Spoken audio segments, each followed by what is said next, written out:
સાર્થક foundation charitable trust Bharuch તથા BGP health કેરના સંયુક્ત પ્રયાસ રૂપે જાડેશ્વર વિસ્તારમાં અબોલ પશુઓને અકસ્માતથી બચવા માટે ગળાના ભાગે રેડિયમ બેલ્ટ બાંધવામાં આવ્યા હતા. ગૌવંશ તેમજ અન્ય અબોલ જીવો તથા માનવ જાનહાનિ એક્સિડન્ટ રોકવાના પ્રયાસ થકી રેડિયમ બેલ્ટ ગૌવંશ તથા અન્ય અબોલ જીવોને ગળામાં બાંધવા માટે એક માસમાં 300 નંગ ફ્રી વિતરણના કાર્યક્રમનું આયોજન જાડેશ્વર રોડ પર આવેલ સાંઈ કૃપા સોસાયટી ખાતેના જૈન દેરાસર ખાતે જૈન સાધુઓ અને સાધ્વીની ઉપસ્થિતિમાં કરવામાં આવ્યું હતું. સંસ્થા દ્વારા આ વર્ષે આવા 700 રેડિયમ બેલ્ટનું વિતરણ કરવામાં આવનાર છે તેમ સાર્થક ફાઉન્ડેશનના ઉત્સવ પટેલે જણાવી જીવદયા તેમજ સમાજ સેવા ક્ષેત્રે તેમની સંસ્થા કાર્યરત હોવાનું કહ્યું હતું. અમારા પાસે ભરૂચમાં એકમાત્ર હાઇડ્રોલિક એમ્બ્યુલન્સ છે અને અમે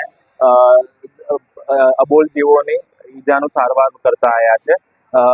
આ વખતે અમે રેડિયમ બેલ્ટ બનાવવાનું કાર્ય લીધું હતું. અમે દર વર્ષે રેડિયમ બેલ્ટનું વિતરણ કરતા હોઈએ છીએ. ગયા વર્ષે અમે 200 રેડિયમ બેલ્ટનું વિતરણ કર્યું હતું અને આ વખતે 400 રેડિયમ બેલ્ટ પ્રિપેર કર્યા છે અને તે આપણે ગૌવંશ ગાય વગેરેના ગળામાં અમે લગાવીશું, જેનાથી તેમને આવતા વાહનોથી ઈજા ના થાય અને તેમને પીડા ના થાય. ધન્યવાદ.